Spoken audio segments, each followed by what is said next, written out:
grandfather now also keeps bees in a big commercial beekeeping family from northern New South Wales that I've grown up a part of and my mum's also grown up a part of.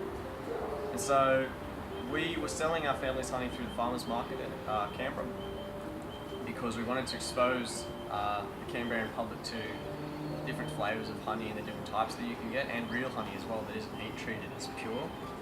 So at the markets, people were coming up to us and telling us that they'd noticed a lack of decline in bees in Canberra. They were having trouble pollinating gardens, and they were just worried really for Canberra in relation to bees, because people have heard about what's going on in the rest of the world in America with American foul brood, European foul brood, and the varroa mite.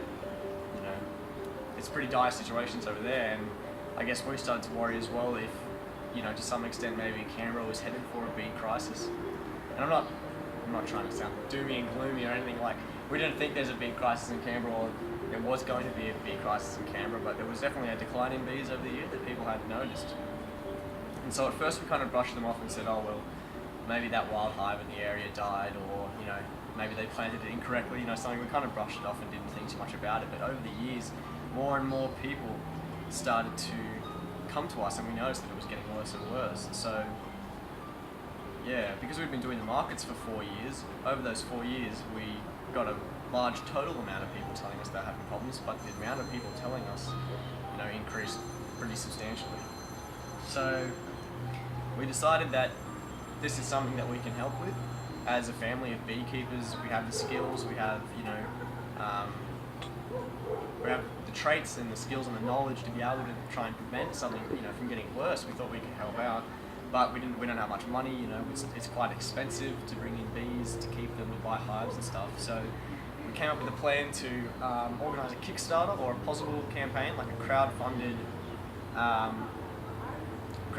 venture to bring in hives that would be donated by my grandfather, the master beekeeper of the family. So we raised $2,000 from the community of Canberra through the internet. Most people heard about us through social networking like Twitter. It really took off. And then with that $2,000, that paid for the expenses to bring hives into Canberra. And it was 5 hives at the very beginning. And then Mum and I were going to keep them basically as a hobby. We didn't intend to get any money off it. We just wanted to make a difference, I guess. And that's, you know, what started it all. And that's what our real goal is to just make a difference and help people. So from there, people started to hear about us. We got a little bit of media attention, and it kind of blew up from there. We had hundreds of people, well not hundreds, but almost 100 people wanting to have hives in their backyard. The amount of people who had been struggling with pollination or wanted to keep bees but didn't know how, wanted to keep bees but couldn't really afford it.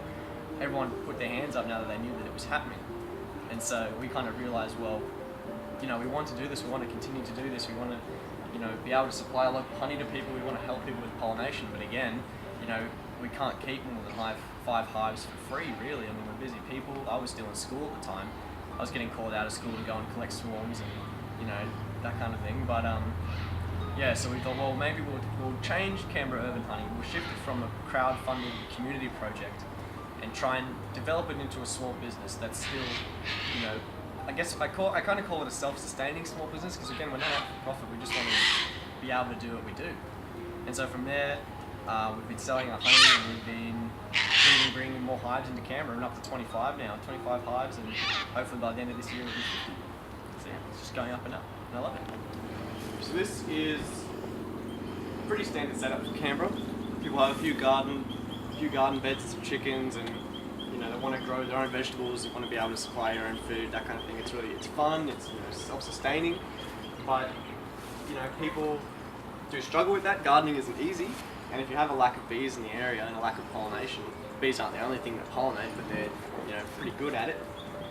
It gets harder and harder to grow vegetables, and that's one of the main things people said to us when they came up to us to talk to us about getting bees, is that they were saying there's less bees in my camellias, you know, I can't grow pumpkins anymore, I can't grow zucchinis anymore. And while some people in Canberra haven't had a problem with that at all, I've found personally with talking to the Canberra Organic Growers Society and other growing associations in Canberra that people with an organic garden, who tend to their garden more often, who care about their garden, you know, to a greater extent, to some extent, they have more bees because it's a more bee-friendly environment. Yeah, so no pesticides. If you don't use pesticides and you own your garden a lot, it's a better environment for bees. Hive hosts, which are people who host a hive in their backyard, where it's kept by us and they supply the backyard. We're trying to create as many hive hosts as we can in the attempt to build micro apiaries throughout Canberra. So at the moment, Ainslie, the suburb of Ainslie, is actually a micro apiary. We have 5 hives, and soon to be more, in that area. And so with that amount of hives in Ainslie, on top of the hobbyists who are keeping in there, we could almost guarantee pollination of that area. And we're trying to do that for as many suburbs in Canberra as we can. So a hive hosts the backyard. They supply an area for us to keep our bees. We're very picky with where we put our hives, where we're always putting the bees first. Because beekeeping, to be a good beekeeper, you need to be very selfless, because you have to trust bees and you have to know that if you're good to them, they'll be good to you. Because at the end of the day, a healthy bee is going to produce more honey than an unhealthy bee. There's a couple of reasons why my family's always been so successful at keeping bees. We have a hive mentality in our family where we always help each other out.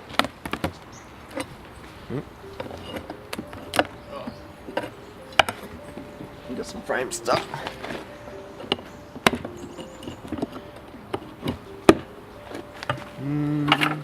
Not a lot of bees in the top box today. If you get your camera, if you go right down in there, you can see them. Because it's coming into winter, they're starting to clump together and keep warm. I actually expected there to be more bees in there. Sorry about that. What I might do before I feed them sugar is I might just see how much honey they have. That's okay. Mm-hmm. Can you hear that weird noise that they're making? Yeah. That like kind of sounds like an old gate opening. Kind of like, yes, that's the we're cold kind of noise. I don't blame them on a Sunday morning. Yeah, not a lot of bees in the top, and definitely not a lot of honey. Okay, this one's got some honey on it, but they're definitely eating it. You can tell that they're eating it, and they should be eating it because there's nothing around at the moment. Because the cells have these little pinprick in them. Yeah. Because they have to eat off the wax to be able to get to the honey. Mhm. Yep, and they're eating that. Perfect. Mhm. I'll just check one of these end ones because I think these are going to be empty. Yep, there's totally no honey in that at all. Yep. And now sugar. This is why we have to feed them sugar. This is kind of like, when we feed them sugar, it's kind of like feeding them breakfast, as we say in our family. It's like, you give them a dash of sugar so they have a healthy breakfast when they leave the hive in the morning. Yeah. And then that allows them to have enough strength to come back. That's a good beekeeper. Anyone who's been doing it for a long time, or even trying to make money off it, will learn eventually, or will have already learned, that a good beekeeper is a selfless beekeeper who puts his hive first and puts his bees first. Because at the end of the day, the stronger your bees are and the healthier your bees are and the healthier the location they're in, the more honey they're going to produce, because happy, healthy bees create more honey than sad, unhealthy bees.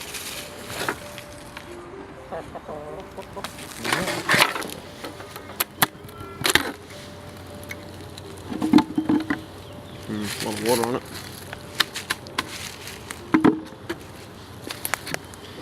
Yes, there's a lot.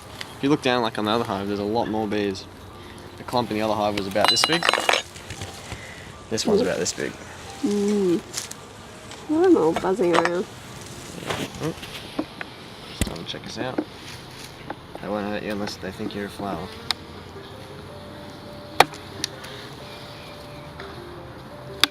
Ow. Yeah, I won't pull these throws out. They're a bit uppity. I want you getting it.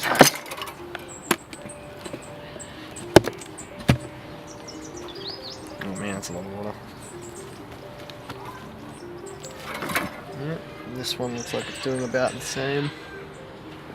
It's got a bit more honey in it.